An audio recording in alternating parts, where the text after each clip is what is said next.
Hello bull trackers, welcome to another episode of market चर्चा। दोस्तों, पिछला हफ्ता काफ़ी इवेंटफुल रहा। पहले हमें सिल्वर लाइन बैंक की न्यूज़ सुनने को मिली, उसके बाद एसवीबी बैंक की आई, उसके बाद क्रेडिट स्विस की आई और अब एक नया बैंक मार्केट में आ गया है, फर्स्ट रिपब्लिक। तो ये बैंक जो है यूएसए का एक मिड साइज बैंक है और वहाँ के जो एचएनआईज हैं उनमें ये बैंक बहुत ज़्यादा पॉपुलर है। तो अब इसके शेयर प्राइस में हमें ज़बरदस्त गिरावट देखने को मिल रही है। थर्सडे के दिन इसका शेयर प्राइस जो है 22% गिर गया। पिछले 5 दिन में इसका शेयर प्राइस 70% गिर गया और ऐसी खबरें पढ़ने को मिली कि इनके जो प्रोमोटर्स हैं उन्होंने मिलियंस ऑफ डॉलर के जो है शेयर सेल कर दिए। एसएनपी ने इनकी रेटिंग को गिराकर जंक स्टेटस कर दिया। तो ये आखिर बैंकों में चल क्या रहा है? क्या ये एक तरीके की सिस्टमेटिक प्रॉब्लम है?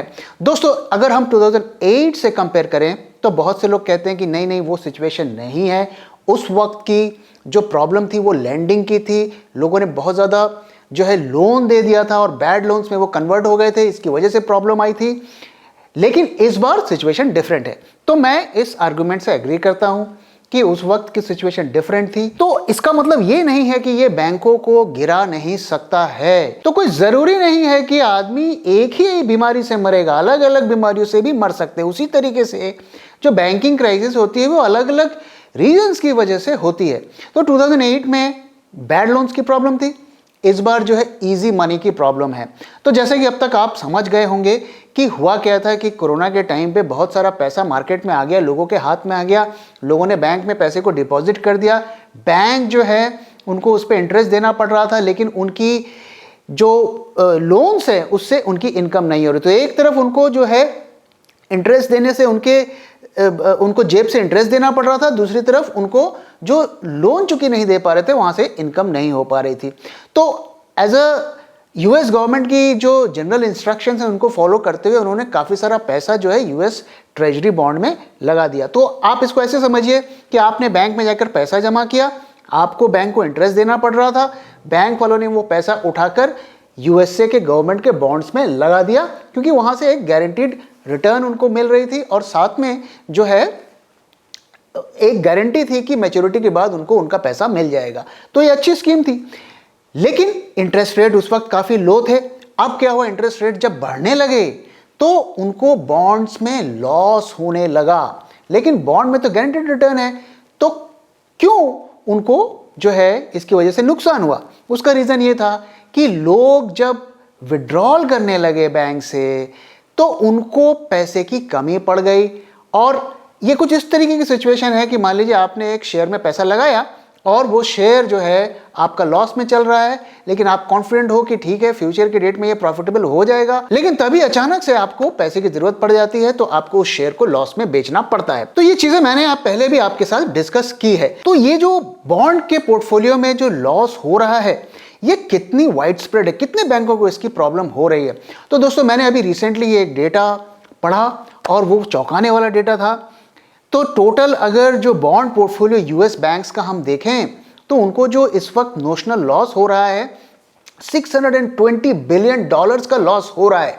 तो ये जो एसवीबी बैंक था इसका बॉन्ड का पोर्टफोलियो करीब 20 बिलियन डॉलर्स का था और उन्होंने कितने का लॉस बुक किया वो फिगर्स मेरे पास नहीं है, लेकिन आप इमेजिन करिए कि 620 बिलियन डॉलर्स का यूएस के बैंक्स के टोटल नोशनल लॉस इस वक्त चल रहे हैं यूएस ट्रेजरी के बॉन्ड पोर्टफोलियो में। लेकिन ये बात भी सच है कि जो यूएसए की अगर बात करें तो प्रॉब्लम्स जो है मिड साइज बैंक और स्मॉल साइज बैंक्स में ज्यादा हैं।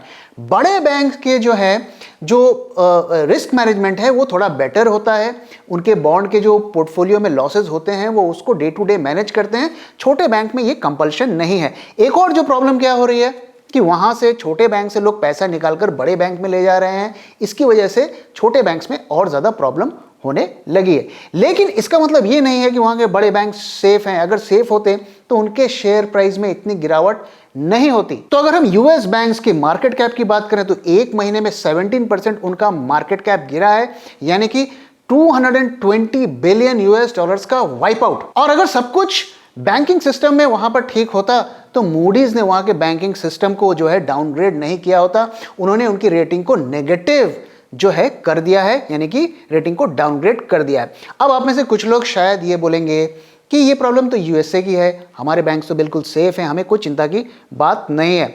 तो दोस्तों मैं आपको एक चीज़ बता दूं कि सारे बैंक्स इंटरकनेक्टेड होते हैं और अब अभी रिपोर्ट ऐसी आ रही है कि इन बैंकों के कई जो इन्वेस्टमेंट्स हैं वो इंडिया में भी हैं और उससे रिलेटेड कुछ डेटा मैं आगे आपके साथ शेयर करूंगा। दूसरी चीज़ ये कि जो हमारे चीफ इकोनॉमिक एडवाइजर हैं मिस्टर अनंथा, उन्होंने भी इस पर बैंकिंग क्राइसिस पर चिंता जताई है और उन्होंने हमारे देश के लोगों को, हमारे गवर्नमेंट, हमारे बिजनेसेस, हमारे इंडिविजुअल्स को ये सलाह दी है कि मार्जिन ऑफ सेफ्टी रखिए। मार्जिन ऑफ सेफ्टी का आप समझ रहे हैं, मतलब कि आपको कुछ पैसे को रिजर्व में रखना है ताकि अगर कुछ बुरा हो जाता है तो आप संभल सकें। और यही चीज़ मैं पिछले 2 सालों से आपके साथ शेयर कर रहा हूं। तो दोस्तों अब ये प्रश्न उठता है कि क्या ये सारे बैंक डूब जाएंगे जो अभी प्रॉब्लम में चल रहे हैं? तो अभी अगर आप न्यूज़ फ्लो पढ़ रहे होंगे तो आपने पढ़ा होगा कि जितने भी बैंक्स आए हैं उनको रेस्क्यू करने की कोशिश की जा रही है। क्रेडिट स्विस ने करीब $54 बिलियन का पैसा जुटा लिया है। जो स्विट्जरलैंड के जो सेंट्रल बैंक है वो उसमें फंड इन्फ्यूज़ कर रहा है। अगर फर्स्ट रिपब्लिक की बात करें तो उनका भी जो है कई बैंकों के साथ बात चल रही है, उसमें भी $30 बिलियन का कैपिटल जो इन्फ्यूजमेंट किया जा रहा है और यूएस गवर्नमेंट भी इन रिस्ट्रक्चरिंग में या बेल आउट में इन्वॉल्व है और जो बड़े बैंकों को भी इन्वॉल्व किया जा रहा है। तो एक तरीके से जो है इन छोटे बैंक्स को बड़े बैंकों के हवाले किया जा रहा है। लेकिन दोस्तों जो लॉसेस हुए वो लॉसेस की भरपाई कौन करेगा? तो उसका एक ही तरीका है कि दोबारा से नोटों को छापा जाएगा और ये कुछ इसी तरीके का है कि आप कर्ज में हैं, आपको कर्ज को चुकाना है, आपकी हालत खराब है और आपने एक फ्रेश कर्ज ले लिया। दूसरी चीज़, आप इस चीज़ पर गौर करिए कि अभी तो 3-4 बैंक ही सरफेस में आए हैं और आप उसको बेल आउट देके, सपोर्ट देकर बचा ले रहे हैं। लेकिन अगर आगे इसका एक चेन रिएक्शन होता है तो आप कितने बैंकों को बचाएंगे? अब क्रेडिट स्विस की ही बात आप ले लीजिए। जैसा कि मैं कह रहा था कि सारे बैंक्स जो हैं इंटरकनेक्टेड होते हैं, तो क्रेडिट स्विस का जब ये न्यूज़ आई, डिफॉल्ट की खबरें आने लगी, तो हमारे देश में कई लोग खुशी मना रहे थे। तो मैं बता दूं कि क्रेडिट स्विस का जो है 20,000 करोड़ के एसेट्स वो इंडिया में होल्ड करते हैं। तो अगर वो बैंक डूबेगा तो उन एसेट्स पर भी जो है प्रॉब्लम्स आ सकती हैं। इसी तरीके से एसवीबी बैंक के भी अभी खबरें आ रही हैं कि मिलियंस ऑफ डॉलर का इन्वेस्टमेंट इंडिया में है। तो इस वजह से बैंकों का जो गिरना किसी भी कंट्री के लिए, किसी भी मार्केट के लिए अच्छी बात नहीं होती है। एक और चीज़ पे गौर करिए कि क्रेडिट स्विस की जो है काफ़ी सारी होल्डिंग्स डेरिवेटिव मार्केट में भी है, तो मार्केट में भी काफ़ी सारे उतार चढ़ाव कर सकता है अगर वो बैंक डिफॉल्ट करता है। तो ये जो यूएस में जो सिस्टमेटिक प्रॉब्लम हो रही है बैंकिंग में, अगर हम उसके इंडिया में इम्पैक्ट खोजने की कोशिश करें, मैं जनरल इम्पैक्ट की बात कर रहा हूँ, तो उसका क्या इम्पैक्ट हमें देखने को मिल रहा है। पहली चीज़ तो आप देखिए कि आईडीबीआई बैंक का जो प्राइवेटाइजेशन का जो होने वाला था $4 बिलियन का, वो अब ठंडे बस्ते में डाल दिया है। तो प्रॉब्लम यूएसए में हो रही है, उसका इम्पैक्ट इंडिया में देखने को मिल रहा है। दूसरी चीज़ आप देखिए हमारे बैंक के शेयर किस तरीके से गिर रहे हैं और बैंकों के शेयर में भी जो है पीएसयू बैंक के शेयर ज़्यादा गिर रहे हैं, एसबीआई पीएनबी के भी शेयर ज़्यादा गिर रहे हैं। तो क्या ये हमें किसी बुरी संभावना की तरफ तो इशारा नहीं कर रहा है? तो आइए दोस्तों अब बैंक निफ्टी और निफ्टी की एक एनालिसिस करते हैं और देखते हैं पहले हम इंट्राडे में क्या हुआ आज। तो जैसे कि आप देख सकते हैं कि आज 12:30 बजे के बाद से निफ्टी और बैंक निफ्टी दोनों में हमें शार्प रिकवरी देखने को मिली और बैंक निफ्टी में जो है करीब 2:30 बजे के बाद हमें वेरी शार्प रिकवरी देखने को मिली और थ्रू आउट द डे हमें दोनों में सेम पैटर्न देखने को मिला। और अगर आप देखिए तो 2 बजे के बाद से जो है ओपन इंटरेस्ट में हमें फॉल देखने को मिलता है, कॉल में भी और पुट में भी, और कॉल्स में जो है काफ़ी ज़्यादा कॉल्स की अनवाइंडिंग हुई है। तो इसका क्या सिग्निफिकेंस है? क्या ये इंडिकेट कर रहा है कि वर्स्ट इज बिहाइंड अस, अब यहाँ से रिकवरी है? तो इसके बारे में हम आगे आपको डेटा दिखाते हैं और फिर हम डिटेल में बात करेंगे। तो अब भाई जरा एक बिगर पिक्चर देखते हैं कि पोजिशनल डेटा में क्या दिख रहा है। डे वाइज अगर हम डेटा देखें ओपन इंटरेस्ट का तो क्या उसमें हमें देखने को मिलता है। तो जो नए व्यूअर हैं उनकी जानकारी के लिए बता दूं कि ऊपर वाला जो चार्ट है ये हमें जो नॉन निफ्टी और बैंक निफ्टी यानी कि निफ्टी बैंक निफ्टी को निकाल कर जो स्टॉक ऑप्शंस होते हैं उसकी ओआई की पिक्चर है और नीचे वाला जो है बैंक निफ्टी प्लस निफ्टी की पिक्चर है। और वंस अगेन जो रेड बार हैं वो आपके कॉल के ओआई हैं और ग्रीन बार हैं वो पुट के ओआई है। तो सबसे पहले जो ब्लैक लाइन है वो है स्पॉट प्राइस। तो आइए सबसे पहले हम स्टॉक ऑप्शंस की पिक्चर देखते हैं। उसमें कोई खास बदलाव नहीं है, जिस तरीके की पोजीशंस बनी हुई थी कॉल में और पुट में लगभग वही है। तो ब्रॉडर मार्केट में कुछ बदलाव होता हुआ नहीं दिख रहा है, जैसा चल रहा है वैसा ही चलता हुआ दिख रहा है। लेकिन इंडेक्स ऑप्शन में पिक्चर जो है काफ़ी सरप्राइजिंग है। अगर आप देखिए तो पिछले 2 दिनों से कॉल की ओआई और पुट की ओआई दोनों में गिरावट होती हुई हमें दिख रही है और यहाँ पर हमें स्पॉट प्राइस में रिकवरी होता हुआ भी दिख रहा है। अब इसको हम कैसे देखें? क्या हम देखें कि अब कॉल की अनवाइंडिंग होने लगी है और ऑप्शन जो सेलर जो कि बेरिश था वो अपने पोजीशंस को कवर कर रहा है क्योंकि उसे डर है कि मार्केट में शार्प रिकवरी होगी? तो यहाँ पर 2 चीज़ें देखने वाली है। पहली चीज़ तो ये कि आज का दिन फ्राइडे था, ये हमारा फ्राइडे का डेटा है। मैं आपको पिछले फ्राइडे का डेटा दिखाता हूँ, ये पिछले फ्राइडे का डेटा है और उससे पिछले फ्राइडे का डेटा ये है। तो फ्राइडे के डेटा की एक खासियत क्या होती है कि ओआई जो है उसमें गिरावट देखने को मिलती है, ओआई में गिरावट देखने को मिलती है और आज भी हमें गिरावट देखने को मिली है। अब इस गिरावट को हम कैसे देखें?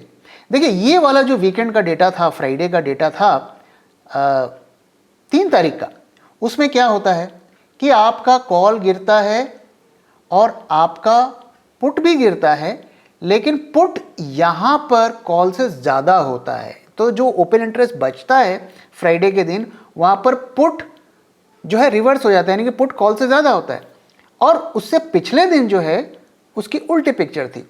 तो ये इस तरीके की सिचुएशन जो है हमें इंडिकेट करती है कि ट्रेंड जो है रिवर्स हो रहा है और यहाँ से आप देखिए तो 2 दिन तक हमें रैली देखने को मार्केट में मिलती है। अब अगर यहाँ पे पिक्चर देखें पिछले फ्राइडे की, तो मार्केट गिरा था और ओपन इंटरेस्ट दोनों के गिरे प्रोपोर्शनली और फिर वो ट्रेंड कंटिन्यू रहा। और जब मंडे को मार्केट्स खुलते हैं तो फिर कॉल के ओआई में एडिशंस होते हैं।